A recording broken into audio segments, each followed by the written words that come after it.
Pradeep Dawson, bonjour. Bonjour. Merci d'être l'invité cette semaine de l'Écho du mercredi. Et dans quelques jours, Business Mauritius annonce COP.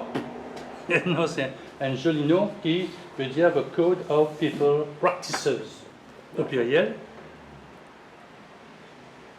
Quelle est derrière la décision de faire un document de ce genre, Maurice? Et merci beaucoup de m'avoir l'occasion que le COP et mon collègue il déjà adresse beaucoup là et merci aussi pour les médias qui nous couvrent l'événement quand nous lancons. Vous savez, l'idée d'un guide, un recueil, une feuille de route pour les ressources humaines, c'est l'idée là que j'ai aimé depuis pas mal de temps.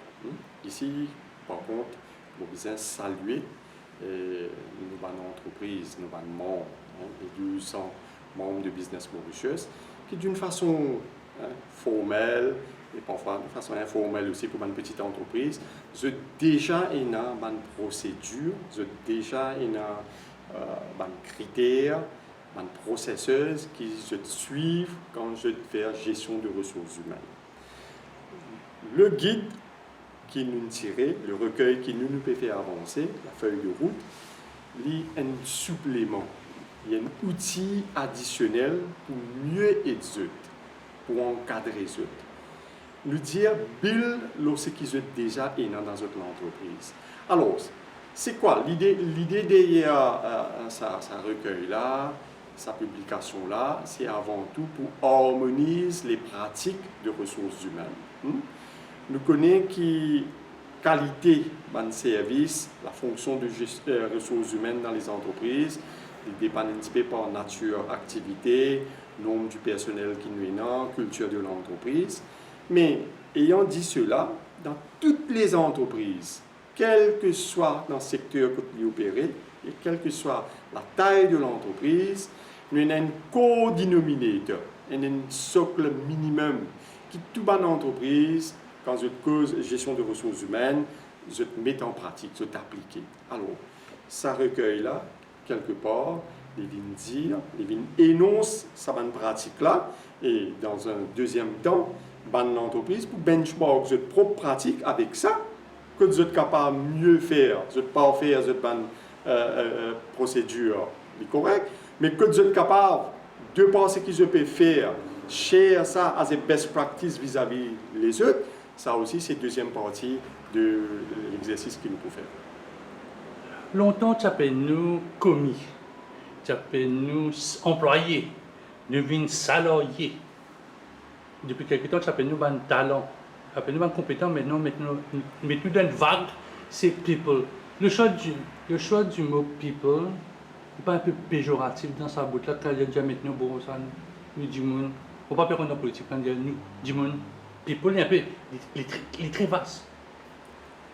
Écoutez, il y a une question sémantique, mais la question est pertinente. Parce que quand nous guettons aujourd'hui, dans la profession de ressources humaines, on peut commencer à trouver aussi que people management. On connaît human resources très souvent, quand nous posons human resources sur le plan un petit peu économique, il y a comment dire, une quantité, ou bien qu'on servir, ou bien qu'on processe, et à la fin, reste une autre quantité. Comment dire, ressources, ça veut dire quelque chose qui vous fait une transaction avec lui. Alors, human resources, vous pouvez voir, ok, en coup servir, mais très souvent aujourd'hui, il n'est pas connu, il n'est pas démontré. Sa multitude de choses qui un dans ce lieu de travail qui peut faire. C'est à cause de ça aujourd'hui, un terme comme talent, people management, tout ça là, il peut revenir à la surface là. Mais juste pour dire que derrière une entreprise, quand on cause people, on veut recentrer. Derrière une entreprise, c'est un homme et des femmes. C'est un individu. Avec votre force, avec votre faiblesse, avec votre compétence, avec votre skills qui sont là. Alors, c'est toute une science comment nous besoin gérer. Alors, people management n'est pas péjoratif, n'est pas diminutif. Quelque part, nous pouvons célébrer que l'individu, la personne dans son lieu de travail, un amalgame de beaucoup de choses. Et ça qui nous besoin de gérer. Donc, prochainement, nous allons un PM, un People Managers. Ben, vous connaissez, quand on guette un petit peu la profession de ressources humaines, j'ai commencé de administrateur, la ligne vient personnel management, human resources management, autour ban talent, peut dire talent strategist, talent manager, mais people management, c'est une affaire bien élargie. Il n'est pas mauvais, il n'est pas diminutif.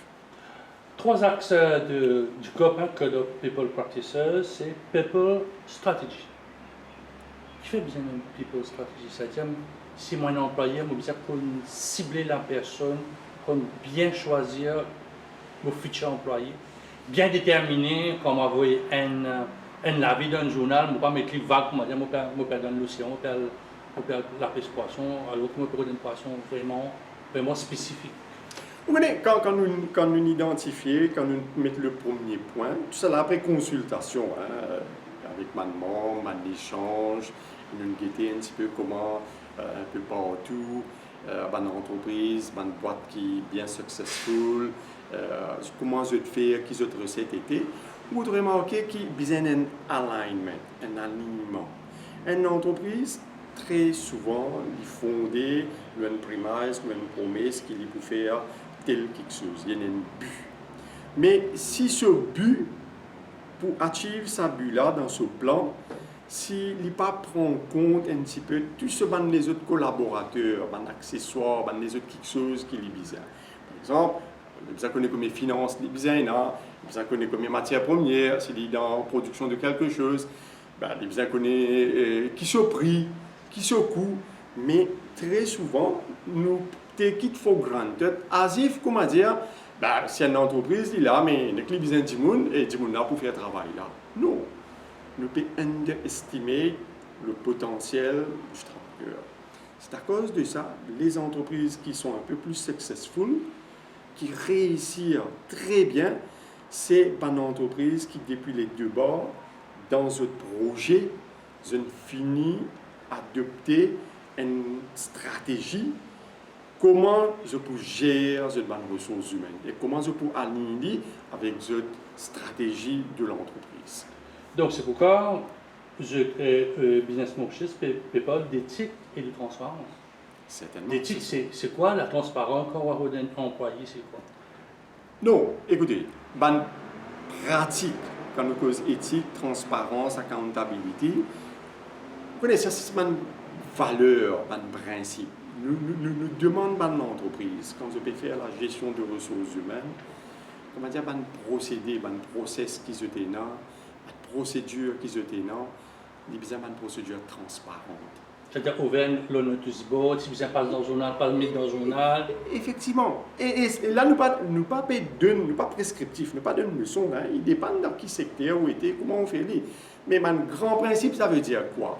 Si vous avez envie, par exemple, de gagner une meilleure compétence, vous besoin faire tout qui vous met tout advertisement d'une façon qui plaît beaucoup de gens au courant et ben gens qui en a pour postuler, ils ont la possibilité de postuler et qui une fois qu'ils ont postulé, ben process qui est là, ben procédure qui est là, faire d'une façon correcte et transparente, gens connaissent et présenter l'étape.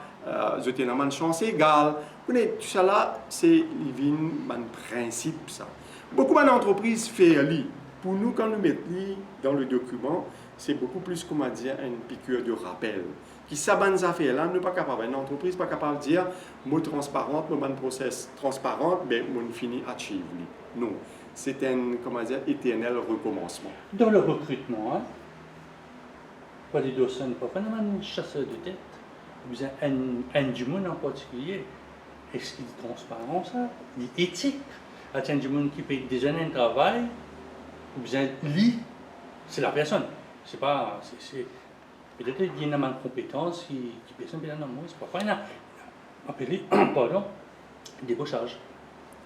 Effectivement. Et parfois, un débauchage illicite. Les contre-productifs et il affaiblit une entreprise au détriment de l'autre. Nous comprenons. Et ça, c'est quelque chose qui Parfois, il y est arrivé, pas seulement à l'île Maurice, là, hein, nous connaissons. Parfois, une entreprise, bien souvent, commence à arriver, c'est qu'une entreprise n'est pas investie pour former du monde, ben, comme elle fait setup, elle pioche dans un jardin Ce voisin. ce voisin. Hein. Et tout ça, mais vous pourrez remarquer dans différents secteurs, ça va une pratique-là de plus en plus maintenant, il peut diminuer. Parce qu'ils se comprennent que si vous faites débaucher du monde aujourd'hui, demain, un autre peut débaucher que tout. Parce qu'il se sert de l'épée, périra par l'épée, façon de parler là. Hein. Alors, ce qui nous vient dire, pour répondre aux questions, si il y a cette pratique-là, dans certaines industries, à travers le code, il y a une pratique au niveau des industries qui sont capables de développer. Comment dire, moi j'ai vu le terme correctement, un pacte, une entente qui ne pas pour faire une pratique comme ça. Par exemple, comme dans le secteur bancaire, un certain nombre d'années, vous travaillez dans la banque, vous avez un travail, à moins qu'il ou dans certaines hôtels, top managers qui changent la banque, mais un employé, normalement, personne ne va comprendre.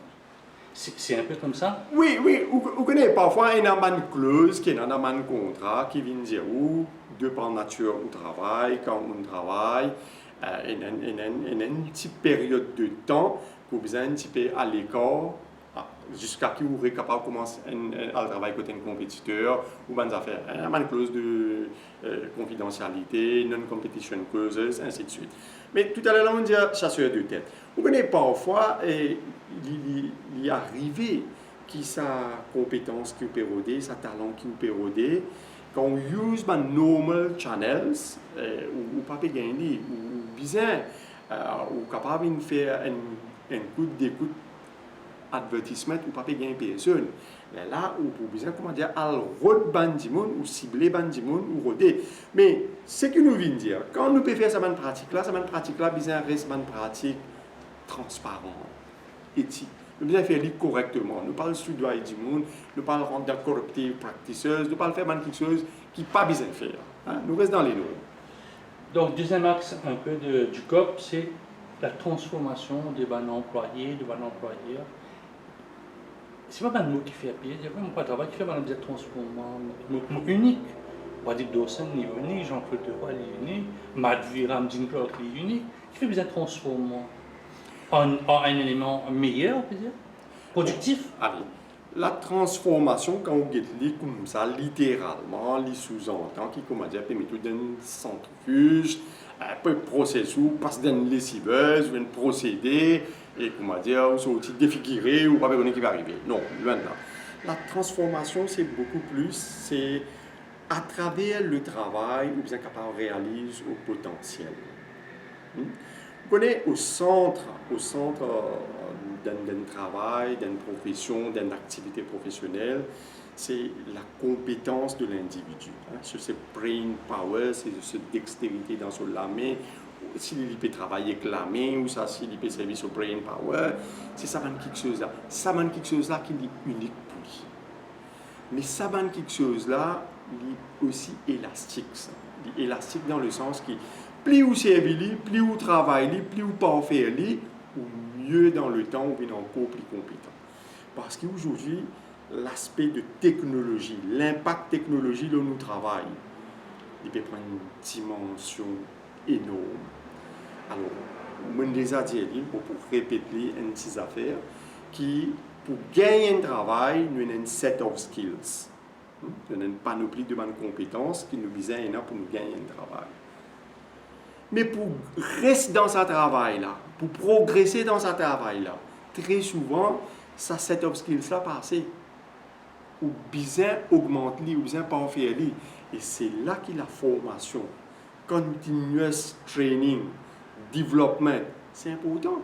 Et c'est le rôle des entreprises, à travers un encadrement, à travers la formation, à travers coaching, à travers mentoring, à travers une pratique correcte, saine, qui nous vise créer cet environnement-là pour qu'il y ait un monde dans ce lieu de travail. Quand il peut faire ce travail, il progresse. Et quand il progresse, il ouvre un avenue, un petit peu pour sa carrière, même pour changer de carrière. Alors, transformation de l'individu, nous pas été dans une façon, comment dire, myopique, pour dire qui non living à risque vulnérable. Non. C'est comment il est capable d'augmenter ce potentiel. Mais les objectifs, ça, pour augmenter le potentiel d'un du monde, si un du monde qui a fait 6 km, ou bien aller faire 7 km. Comme on pourrait dire, tout le monde, je tenais une threshold, je tenais une limite. Mais il y a toujours, Jean-Claude, il y a toujours la possibilité pour mieux faire. Il ne faut pas nous, comment dire, cette réponse, nous dire, ben, sans même nous maximum, ben, nous arrêtons là même. Nous devons toujours être animés par le désir de se surpasser, mais de se surpasser sainement. Mais quand l'être humain est conservateur, il y a un pire changement. Vous allez dire, mon milieu d'information, quoi, tout ce travail, il ne peut pas comprendre, il prend un peu écrit, il prend envie, on va dire, être un peu le canard boiteux aussi. Il ne peut pas arriver, même du monde, ça dit, 10 ans, moi, là, c'était plus son travail, moi, je peux comprendre, puis mon computer, moi, pas contre computer, moi, pas contre tout ça, ces affaires-là. Il est enclavé devant un du monde qui a 55 ans, du jour aujourd'hui, capable d'être lui, mais il n'a pas beaucoup comprendre, parce que je ne suis pas dans le monde, là. On fait une généralisation qui est vraie. L'individu est tétanisé par le changement. Il est toujours plus gratifiant pour rester dans le passé, dans une zone de confort. Et si ce n'est pas maintenant qu'il nous peut oublier, nous oublie tout le temps l'histoire de l'humanité, il y a à peu près comme ça. Chaque fois qu'on finit dans un changement, c'est un changement qui nous vise, comment dire, après avec un petit peu de lutte, un petit peu de travail, pas accepter, c'est même une idée qui, comment dire, tu peux dire en avance dans autres les temps. Aujourd'hui, sa vitesse de changement qui nous peut vivre aujourd'hui, surtout dans l'ère informatique, ça fossé-là, il pourra grandir si nous pas accompagnons nos workforce. Et c'est là, Jean-Claude, on a tout à fait raison. Il n'est pas facile si on n'est pas habitué à quelque chose, ou et que moi, si nous pas bien formés dans la gestion de ressources humaines, n'est que nous, dire ben, al dire ça dit là, faire comme ça. Non, c'est toute une science. Comment causer du monde? Comment comprendre du monde? La communication, comment établir ce lien-là. Si on est capable d'introvert, capable d'extrovert, ça veut dire pour comprendre un individu, et ça aussi, on peut dire, il ne faut pas oublier God in the lives of people, hein, ou pas oublier les temps fait tout ça là. Imaginez-nous, dans un lieu de travail, ça poste de directeur de ressources humaines, ou responsable de ressources humaines, ou dans l'équipe de ressources humaines, c'était une poste bien ingrate, bien difficile, ou bien capable de manier l'attitude, motivation, humeur, valeur, principe, culture, Palabre. tout. Alors c'est à cause de ça qui, ou bien un principe, une méthode juste, scientifique, si nous sommes capables d'appeler, et ça c'est une time-tested technique qui est dans la gestion de ressources humaines. Nous cause people strategy, people transformation, nous cause un peu people experience. Là, on va mettre moins legal compliance and risk management. Quand on a mis comme tout risk management, on pense plus secteur financier qui est un peu quand je parle de loan, je vais expliquer. Quel est le risk management dans une compagnie? Quand on peut faire gestion du personnel? Écoutez, mon copain n'a plus bon l'exemple qui nous capable actuellement, c'est Covid. L'année dernière, contre toute attente, overnight, Fermé. nous ne pas même préparé pour ça. Nous de sa génération-là, Jean-Claude, qui nous pas connu la guerre, nous pas connu, comment dire, tout quelque chose inarrêté, rationnement, ou à gauche ou à droite. Il paraît que, comment dire, c'est quelque chose dans le temps, ça. Vous trouvez parfois, nous pas préparé pour quelque chose comme ça. Mais c'est pas veut dire qu'il a cause nous pas préparé, ça va quelque chose, ça va pas arriver. Un risque dans n'importe quelque chose qui nous peut faire. Nous besoin toujours get fallback position. What if? Si jamais demain arrive ça, mais qui me fait? Nous besoin un plan B, nous besoin un backup. Alors, très souvent, bien dire, risk management, backup, business continuity plans, nous pensons, ça c'est pour certaines professions, pour certaines domaines, pour certaines activités. Aujourd'hui, nous introduisons ce concept-là dans la gestion des ressources humaines. Beaucoup des entreprises, ils comprennent ça l'année dernière. Et avant le code, je ne mets en pratique. Qui rejoint le point qui me dit où, que le code, c'est un document qui nous peut introduire maintenant. Et il y a beaucoup de choses qui dans l'entreprise déjà faire. Alors, on prend la question de risk management.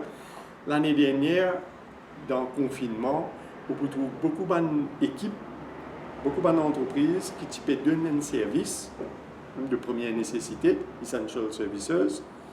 Je peux aussi opérer un shift, un team A et un team B et un team C.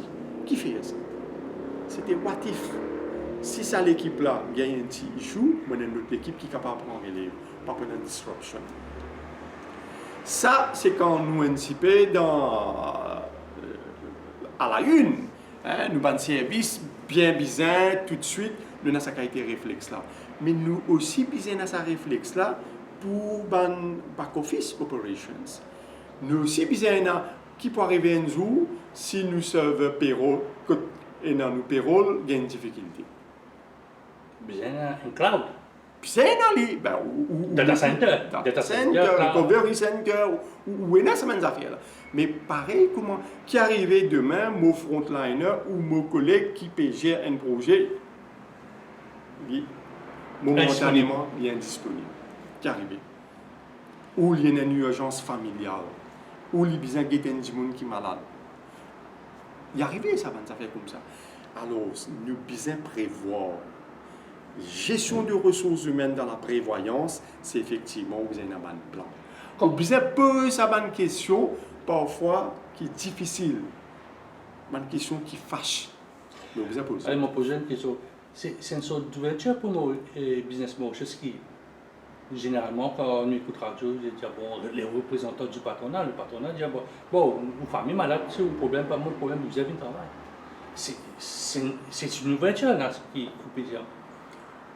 Ou peut appeler comme une ouverture, moi, je ne pas adhère avec ce que vous faites dire, hein, dans le sens qui, chez nous, prend en considération, je suis capable de dire, parmi les membres de Business Mauritius, tout ce qui me peut dire concernant bien-être, welfare, considération pour les employés, je pratique.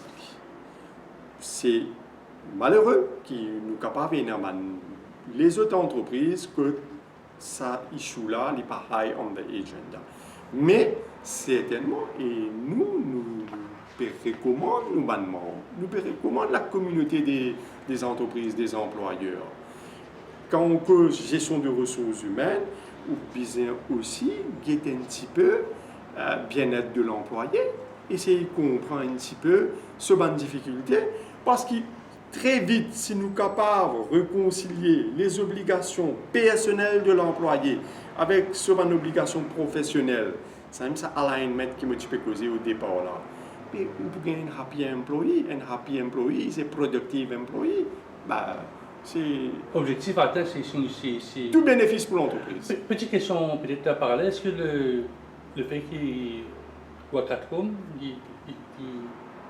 c'est la ligne? C'est ça qui gêne engagement personnel et engagement de l'employé? Nous, si nous guettons un petit peu avec nos retours l'information qui nous gagnait durant la période Covid et un peu post-Covid aussi, là, beaucoup de compagnies peuvent continuer avec la pratique de work from home et très souvent en concert avec les employés. C'est à la demande des employés qu'ils peuvent continuer cette pratique-là.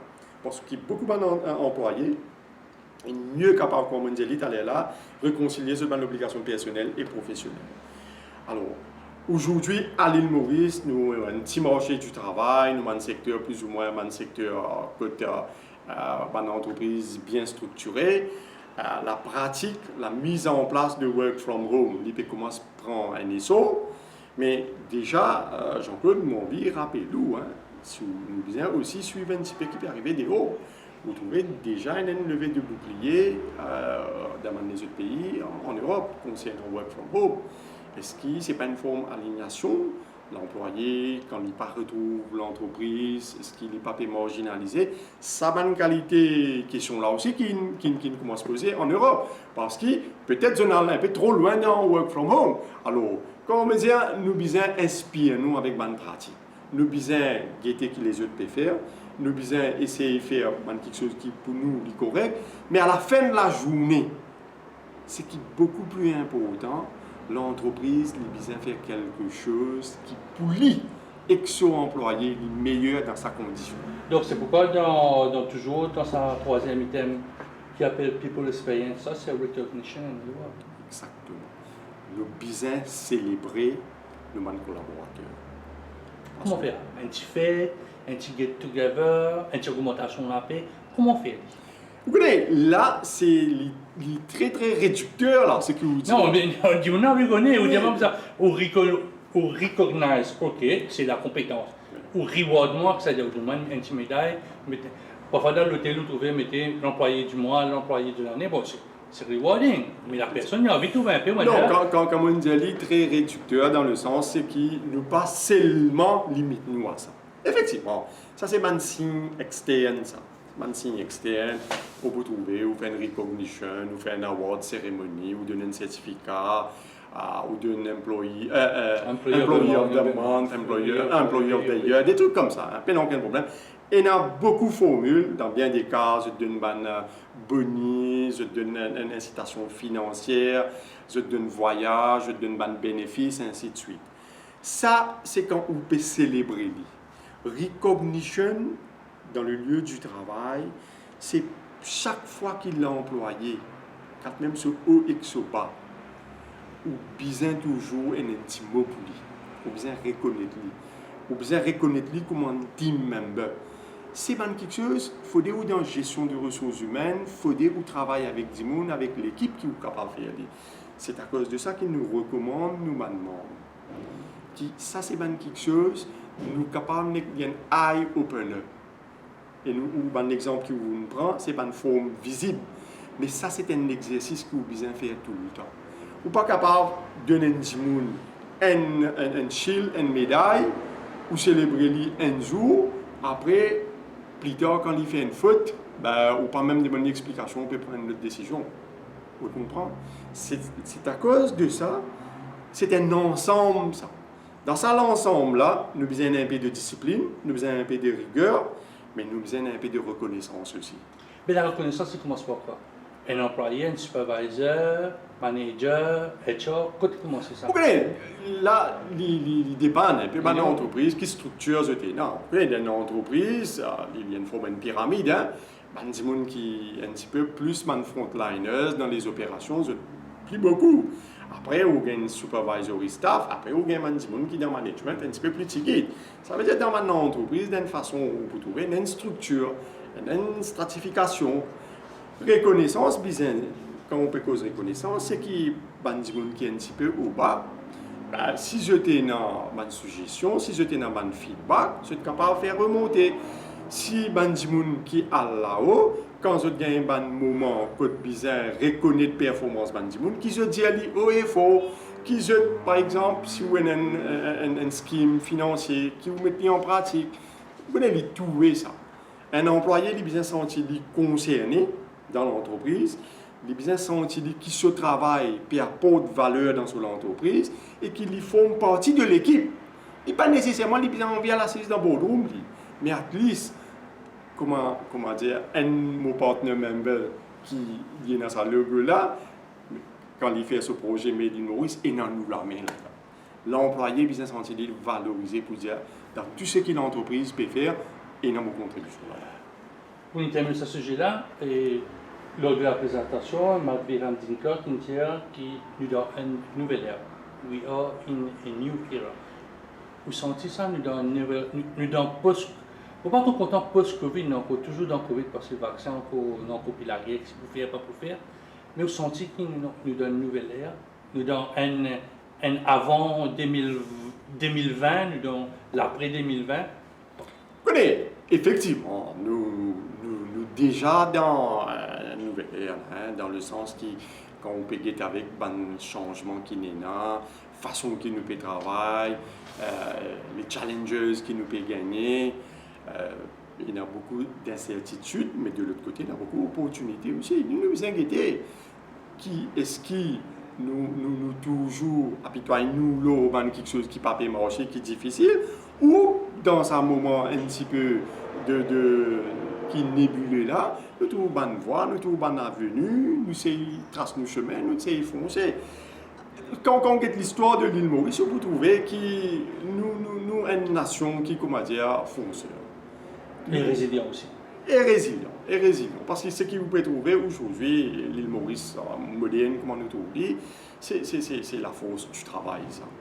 C'est la force des entreprises, mais aussi des travailleurs. C'est un ensemble. Nous pouvons mettre aussi du gouvernement dans l'application des bonnes politiques économiques et sociales. Mais tout ça là, mais c'est ça le Mauritian Identity. Nous dans une ère qui peut changer, c'est une nouvelle décennie qui peut commencer là, 21, pas jusqu'à 30. Foncièrement, nous gagnons une piqûre de rappel, qui ne laisse un petit peu un mauvais goût, mais il y a aussi un wake-up call. Il y a un wake-up call pour nous faire les choses peut-être un peu différemment maintenant, avec un petit peu de recul, un peu plus posé, nous poser une plus bonne question, à nous prendre le temps, peut-être pour célébrer certaines quelque chose, pour revaloriser certaines quelque chose, voilà. Comment on est peut travailler, mais comment on a été? Parce qu'il y a un document qui est circulé qui a 70 000 chômeurs dans Maurice. Écoutez, foncièrement, l'année dernière, avec Covid, le lockdown et la reprise un peu timorée dans certains secteurs et surtout qui les frontières pas ouvertes, tout le côté touriste et l'hôtellerie qui est un petit peu pépéné. Foncièrement, l'emploi est secoué un petit peu. Mais Jean-Claude, vous besoin de dire qu'avec un concours de circonstances, nous gagnons l'aide de l'État, mais nous gagnons aussi les initiatives des entreprises. Beaucoup d'entreprises, beaucoup de chefs d'entreprise, ils assument cette responsabilité, ils jouent le jeu. L'État aidant, nous reconnaissons ça. Nous, comparativement avec les autres, nous réussissons, quand même, garder maximum de monde dans l'emploi. Qui fait moi dire maximum, parce que c'est vrai, il y a certains cas malheureux, qui est déjà une entreprise qui est déjà fragilisée avant Covid. Après Covid, il est un peu plus difficile, c'est une mise fermée, licenciée, ainsi de suite. Et ça m'a dit, là, ils retrouvent au chômage, mais avec une forme de soutien. Alors, ce qui peut démontrer aujourd'hui, c'est effectivement l'emploi qui baissait, mais il peut pick-up et il peut commencer quelque part stagner, c'est-à-dire il peut arriver à une stabilité. Mais ce qui est un petit peu plus inquiétant, c'est qu'on a beaucoup de monde quand on regarde le côté informel. Ça, il peut augmenter. Alors, ça, quand on point de l'économie comme l'île Maurice, nous besoin assurer nous qu'il y a des gens qui gagnent une opportunité pour engager dans un travail productif et rémunérateur. Dans le secteur formel. Bien. Quand on peut grossir le côté informel, c'est-à-dire quand les gens commencent à battre, ou d'un petit travail au noir, ou faire quelque chose, ça travail-là, il ne rentre correctement dans l'économie. Ça veut dire, pas payer bonne charge? Bon, peut-être il y a une question de charge, mais ça travail-là, il n'est pas valorisant aussi. C'est juste quatre corners, peut faire des bouts de joint. Mais c'est aussi un travail qui ne peut pas account faux dans nos national accounts. Taxes pas payées, nous pas payer bien et services, pas payer bien répertorier ça. Et ça va dire là qui jette les temps qui je peux travailler parce qu'il ne pas oublier dans les autres secteurs, dans une entreprise, dans un secteur, puis bien du monde. Alors, quand on délaisse le secteur formel, je rentre dans l'informel, nous devons faire tout pour amener ça. Alors, une politique de l'emploi cohérente, pérenne et très très important. Les moquettes un peu, ça document qui peut circuler par les DSM. Vous trouvez que quarter 1 2020, c'est-à-dire nous en mars 2020, juste avant le lockdown, dans l'informel, ça tient à 150 000 du monde. Après, il baissait, là, il y a 109 700 personnes qui sont dans le secteur informel. Moquetti, de là, monsieur, baissé 40 000, il peut passer plus de 40 000 du monde qui n'est plus qui ne se pas dans le formel. Bon, pas pour donner une réponse technique, mais sa définition qui est servie dans quarter 1 et sa définition qui peut servir après là, c'est des définitions différentes. Qui fait les différences? Non, parce que vous connaissez, c'est un chiffre de statistics motion, ça. Je ne sais bien une méthodologie, parce que j'ai habitué à faire une enquête un peu périodique, mais durant la période de Covid, je fais une enquête un peu plus spécifique adressée avec une problématique de Covid. Donc, c'est-à-dire que c'est un chiffre qui... Non, vous connaissez, pas nécessairement... Si je vous demande statisticien, moi, tout 150, 109, mathématiquement, voilà, il baisse. Vous connaissez, j'ai bien compare like with like. Nous mettons qui, pour le moment, il n'est pas like with like. Là. Une autre question. Dans le document là, septembre 2020, on a quasiment peut-être 5 mois de cela. Nous avons dit le labor force est de 568 500 personnes, mais quand on trouve inactif 203 700, c'est-à-dire qu'il y a presque la moitié, un tiers, plus qu'un tiers du monde inactif dans Maurice.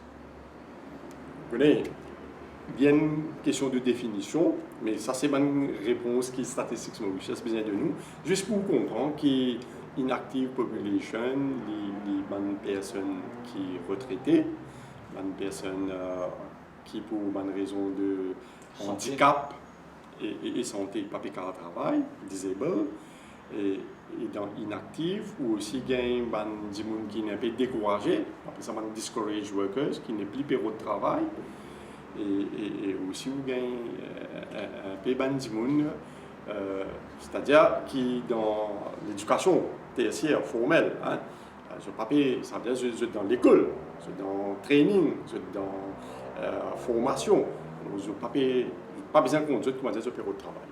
Mais ça code people's practices, par les docents, il a fait une discouraged person, dire l'univers de travail est un peu meilleur, nous avons mettre dans une meilleure disposition.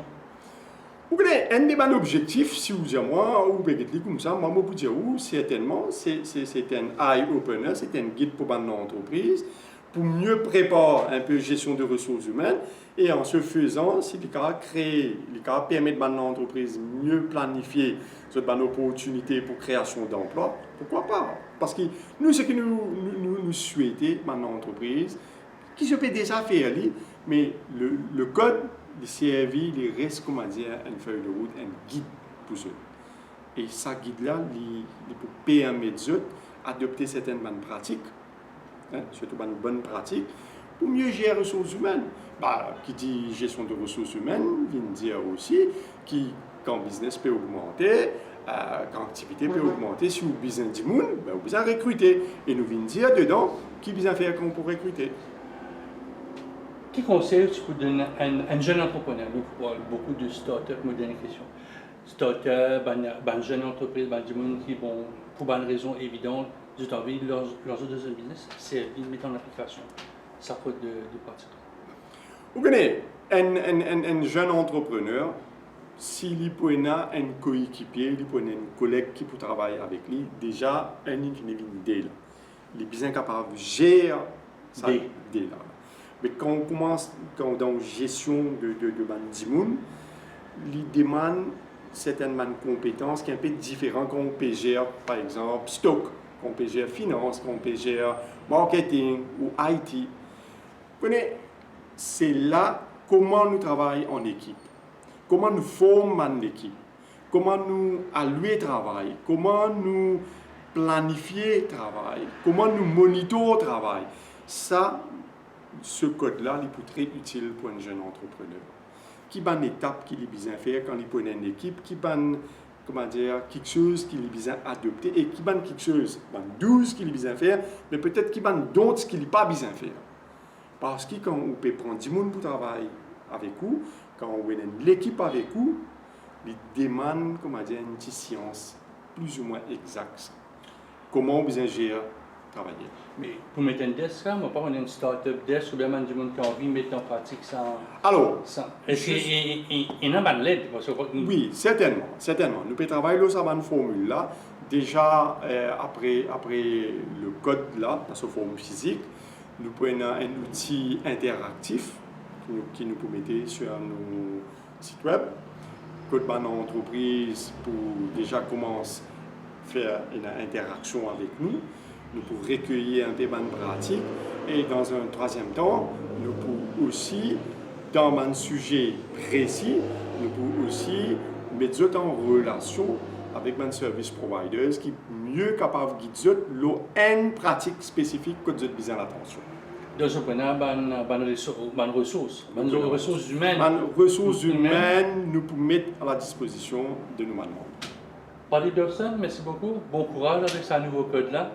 Merci à vous-même et bien content que nous nous donnions l'occasion pour cause de code. Merci.